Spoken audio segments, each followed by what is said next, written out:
Welcome to Discovering Spain, Wildlife, Culture, and Travel Insights. I'm Mike. And I'm Sarah. Hello, everyone. Today we're doing a deep dive into Spanish travel, looking specifically at local insights.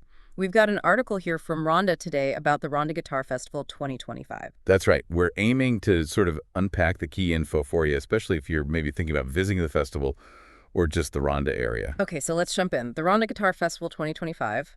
The dates are June 3rd to 7th. Yep, June 37th.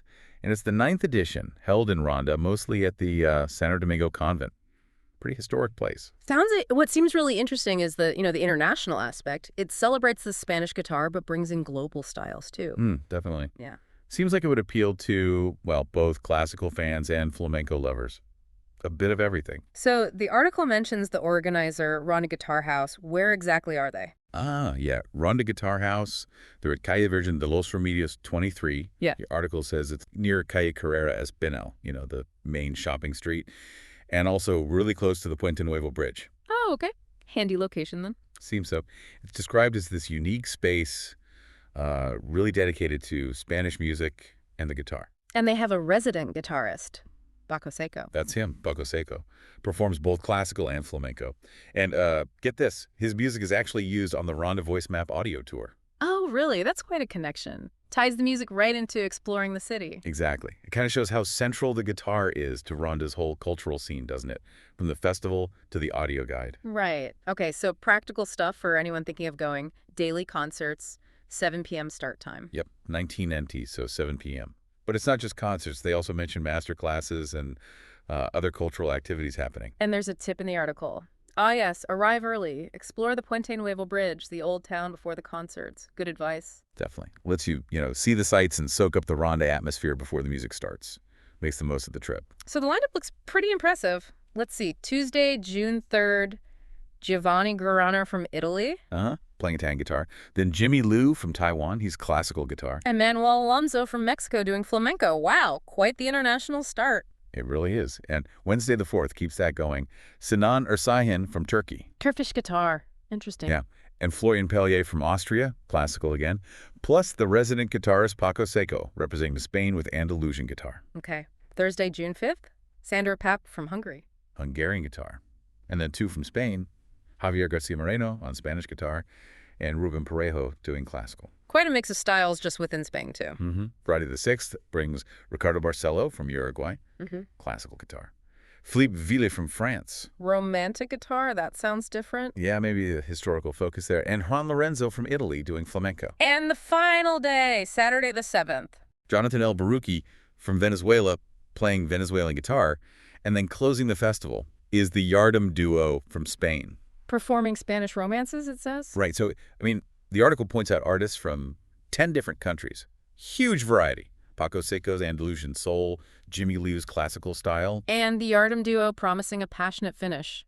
It really does sound like a major international event for guitar fans. No doubt about it. A real spectrum of music. Okay, really crucial bit tickets. Where do people get them? Through the festival's official website. The article makes that clear. You can get tickets for single concerts or a full festival pass. And the advice is to book early. Absolutely.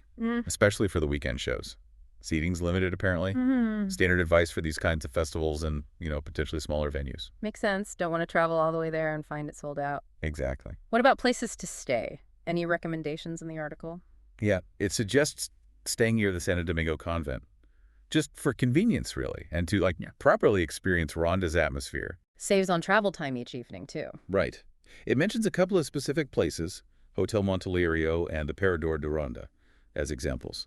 It says they have great views and easy access. Good pointers. Paradors are usually pretty special. They are. So, staying close seems like the way to go. The article throws in a few extra tips for visitors as well.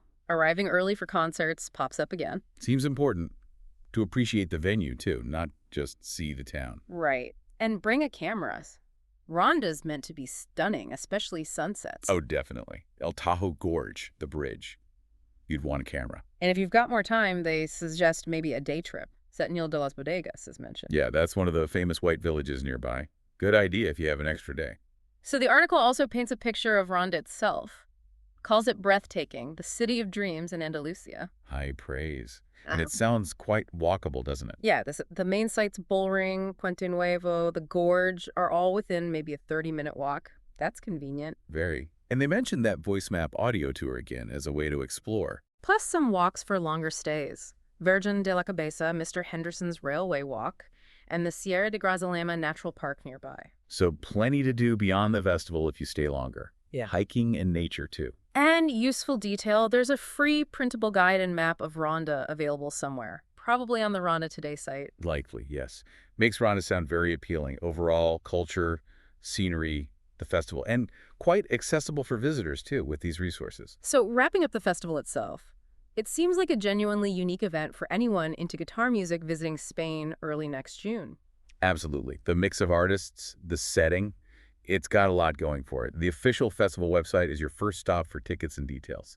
And everything else about Ronda accommodation, activities, other events, the source article points towards rondatoday.com. Right. And it's worth mentioning the author of that piece, Clive Muir, he seems very involved in providing English tourist info for that whole area. Yeah, the article notes his work covers Ronda, Cadiz, Grazalema, the Caminito de Rey, quite a patch of Western Andalusia. And he's linked with Wildside Holidays, too, promoting sustainable wildlife and walking holidays there. So if you're planning a broader trip in that region, his other sites might be useful. Visiting Cadiz.com is mentioned. And resources for the Caminito del Rey, plus wildsideholidays.co.uk. Lots of info there. Great resources to know about. Seems Clive Muir is quite the expert on that part of Spain. Looks that way. His websites sound like a good starting point for deeper travel planning in Andalusia. Well, thanks for joining us on this deep dive into the Ronda Guitar Festival and the beautiful city of Ronda. We hope that gives you a good flavor of what to expect. Hopefully useful if you're planning a trip. It certainly sounds like a fantastic experience.